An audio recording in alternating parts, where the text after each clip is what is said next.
Un jour, on a chanté « Il soutient ma foi » à l'église, puis je me souviens qu'une personne est venue me trouver après la réunion, puis elle m'a posé la question suivante. Combien de temps ça t'a pris pour écrire cette chanson? Puis je me suis arrêté, puis je me suis mis à réfléchir. Puis dans ma tête, il y a deux réponses qui me sont venues. J'hésitais à répondre à cette personne, ça m'a pris 2 semaines à écrire cette chanson. Ou alors, finalement, ça m'a pris toute une vie pour écrire cette chanson. Mon Dieu ne faillit pas, fidèle à tout jamais, il soutient ma foi. Cette chanson est née à la base sous la forme d'une mélodie. Comme beaucoup de compositeurs, je suis beaucoup en quête de nouvelles mélodies, de nouveaux sons, puis de nouveaux mots à exprimer. J'ai enregistré une maquette comprenant juste la mélodie, puis les accords. Puis j'ai envoyé cette maquette-là à un ami qui est cher à mon cœur. C'est un ami avec lequel on discute beaucoup de réflexions théologiques, comment vivre notre foi aujourd'hui, puis finalement, qu'est-ce que ça représente pour nous d'être un chrétien. Puis cet ami-là, c'est Manu. Puis Manu, je lui ai demandé, Manu, je t'envoie une maquette. C'est vraiment, c'est vraiment de la mauvaise qualité en ce moment, mais ce que je veux que tu me dises, c'est est-ce que tu penses que ça peut être utilisé à la chapelle et qu'est-ce que tu entends comme thème? Il m'a répondu une phrase, puis il me dit à ce moment-là de la toune, j'entends « Il soutient ma foi ». Puis « Il soutient ma foi », c'est ce qui a donné le titre de la chanson aujourd'hui.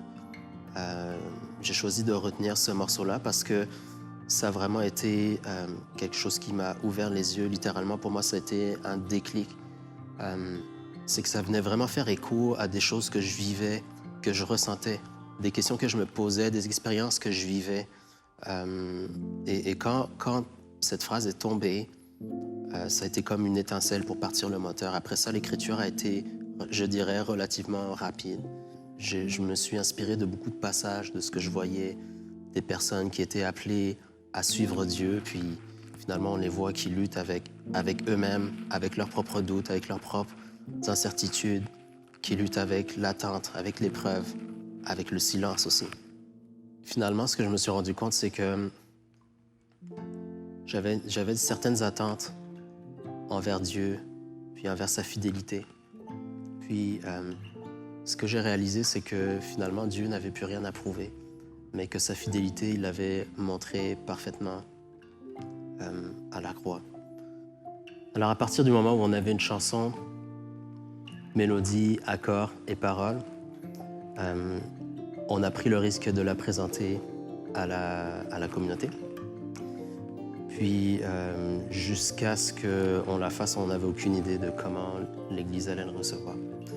Puis je dirais que les premiers commentaires ont été vraiment encourageants, dans le sens où ce que m'ont dit les gens, c'est que ça leur permettait de se tourner vers Dieu, puis d'exprimer des choses qu'ils avaient toujours voulu exprimer, puis qu'ils avaient peut-être pas trouvé les mots pour le faire. Puis ça, c'est quelque chose qui m'a vraiment touché et encouragé. J'aime beaucoup le côté brut, le côté... on sent qu'il y a de l'humain qui joue des instruments, puis on sent qu'il y a de l'humain qui a travaillé là-dedans. Un autre genre de texture qu'on a essayé d'apporter, c'est des cassettes audio. Pour ceux qui ne connaissent pas, j'en ai apporté. Ce que je me suis aperçu, c'est que tout le monde ne sait pas ce que c'est une cassette. Donc, en fait, une cassette, ça se présente sous cette forme. Puis, la manière dont je l'utilise, en fait, c'est... je découpe des morceaux de bande qui vont tourner sur eux-mêmes. Puis, pour moi, c'est vraiment symbolique, puis c'est vraiment allégorique. Il n'y a rien de plus imparfait qu'une cassette. Une cassette, c'est bourré d'imperfections. Le lecteur de cassette l'est aussi. Donc, il ne va pas tourner à vitesse constante. Il va y avoir des imperfections qui vont s'entendre au final. Puis, j'aime beaucoup parce que ça correspond à la manière dont des fois, je vois ma vie. Dans les moments d'épreuve que je vivais, je trouvais que, finalement,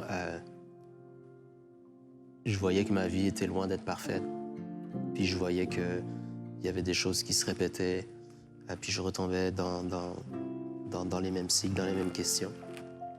Puis je me demandais, mais c'est quoi le sens de tout ça? Puis finalement, avec le recul, je me dis, il y a un Dieu qui veille, puis un Dieu qui est comme un chef d'orchestre, puis qui est capable d'orchestrer toutes les épreuves qu'on vit, puis en faire quelque chose qui est harmonieux, qui fait partie d'un tout plus grand que ce que je voyais à l'époque. Donc je peux la faire jouer pour vous montrer. Donc ça, les textures qu'on entend au début, puis tout à la fin, ça a été fait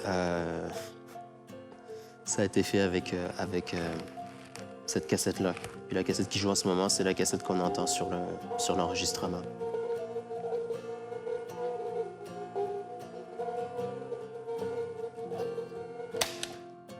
Mon souhait, au travers de ce chant, c'est vraiment que les gens puissent se l'approprier, puis puissent l'utiliser pour se tourner vers Dieu, puis pour exprimer ce qu'ils vivent.